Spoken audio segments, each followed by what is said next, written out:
Electronics, damn tricking. Electronics, there's no escape. Electronics, damn tricking. Electronics, there's no escape.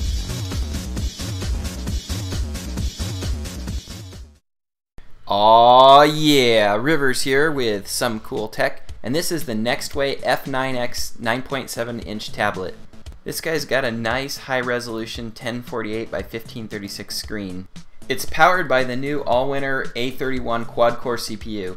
It's got PowerVR graphics, 2 gigs of DRAM, 16 gigs of NAND flash, an 8000 mAh battery, and Android 4.1.1.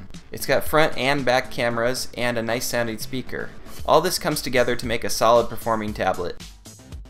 Here are all your ports and buttons on the F9X. From left to right, you've got the escape button, headphones jack, mini HDMI, microphone, micro USB, micro SD card slot, DC power, and your power button. Here's a nice bonus of the F9X. You don't have to buy a screen protector, it actually comes with one. Even my iPad didn't include a screen protector. The nice thing about this is this screen is almost the exact same size and shape as an iPad screen. So here's an iPad screen protector, and you can see it fits pretty much exactly on here. So you know you'll always have an easy time finding a substitute screen protector for the F9X. I like the F9X's shape too because it has a squared off edge that doesn't dig into your palm while you're reading. The sharp edge on my iPad always bothered me when I'd hold it up to read a long article. Let's take a look at what you'll see when you boot up the F9X for the first time. It's got a cool beach live wallpaper that looks really good on the high resolution display. For me, I noticed even if I look really close at the screen, I can't see any individual pixels. The launcher that comes with it works pretty well and it does everything that you need to do, but I prefer Go Launcher for more options, and also it's a lot, I think, easier to use. Here you can see all the programs that come with it. It's got that 4K video playing app, which actually works pretty well, and just all your different programs that come pre-installed, and here's your widgets, just basically stock Jelly Bean right here. The settings are pretty standard as well. You've got an Ethernet option, you've got Wi-Fi that works really good. There's one option to do screen captures, and here's your storage. You've got 2 gigs for apps, and the other about 12 gigs you've got for MP3s, videos, pictures, all that sort of thing. Now I like to benchmark all my devices under the same situation that I would be normally running it from day to day. So I've installed Go Launcher HD on here, which is my favorite, and then I've got a live wallpaper and a whole bunch of different apps that I like to run all the time. So this might slow it down just a tad.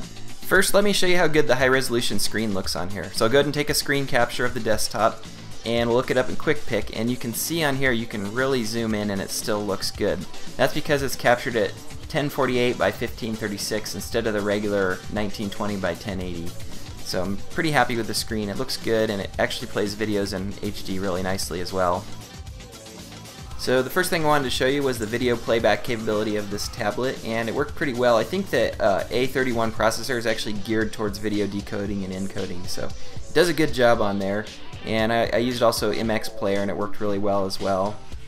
You can also output the video from this to your TV using the mini HDMI plug.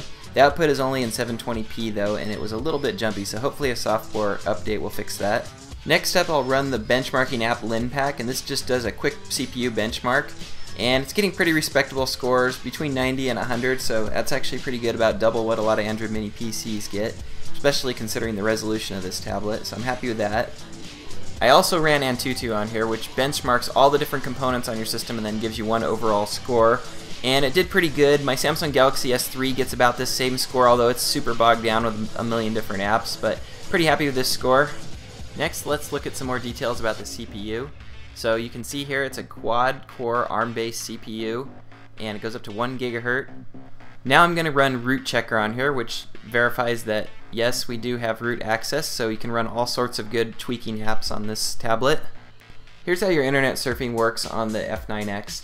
So I'm using Dolphin browser, and I think it was already running in the background. Loaded up Google News, and it seems to scroll nice and fast. Zooming works pretty well once it's loaded, and the internet's pretty quick on this tablet also. I'm happy with it.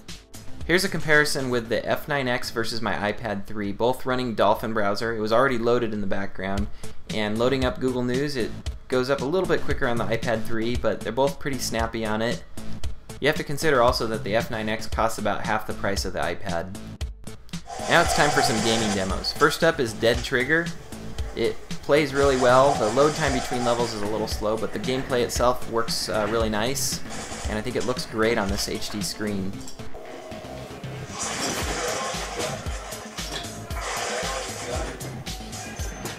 Next up is Temple Run 2, and it plays nice and fast on this tablet. The gyro works great, and the screen looks just awesome.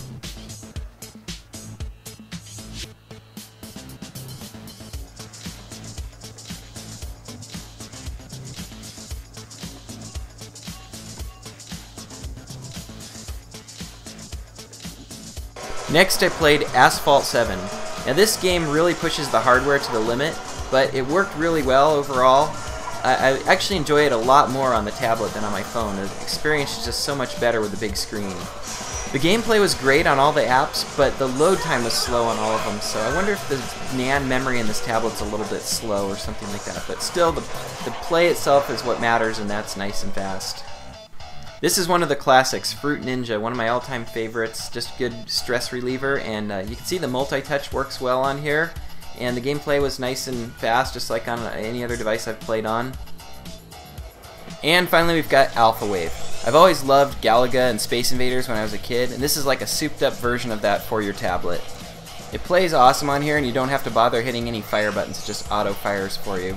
This tablet has finally convinced me that gaming is just so much better on tablets than on phones. The big screen just makes the user experience so much realer and so much easier to see. Overall, the Nextway F9X is a solid tablet with a good display and a great price. In fact, it's about half the price of an iPad. I'll put a link to this tablet in the video description down below, as well as any updated information I get about the tablet. If you enjoyed this video, hit that little like button down there and give me a thumbs up. That'll help out so much. And if you want to see more videos like this, be sure and subscribe to my channel, Some Cool Tech. I'll keep you updated with all the latest videos that way. And as always, thanks for watching, and aloha.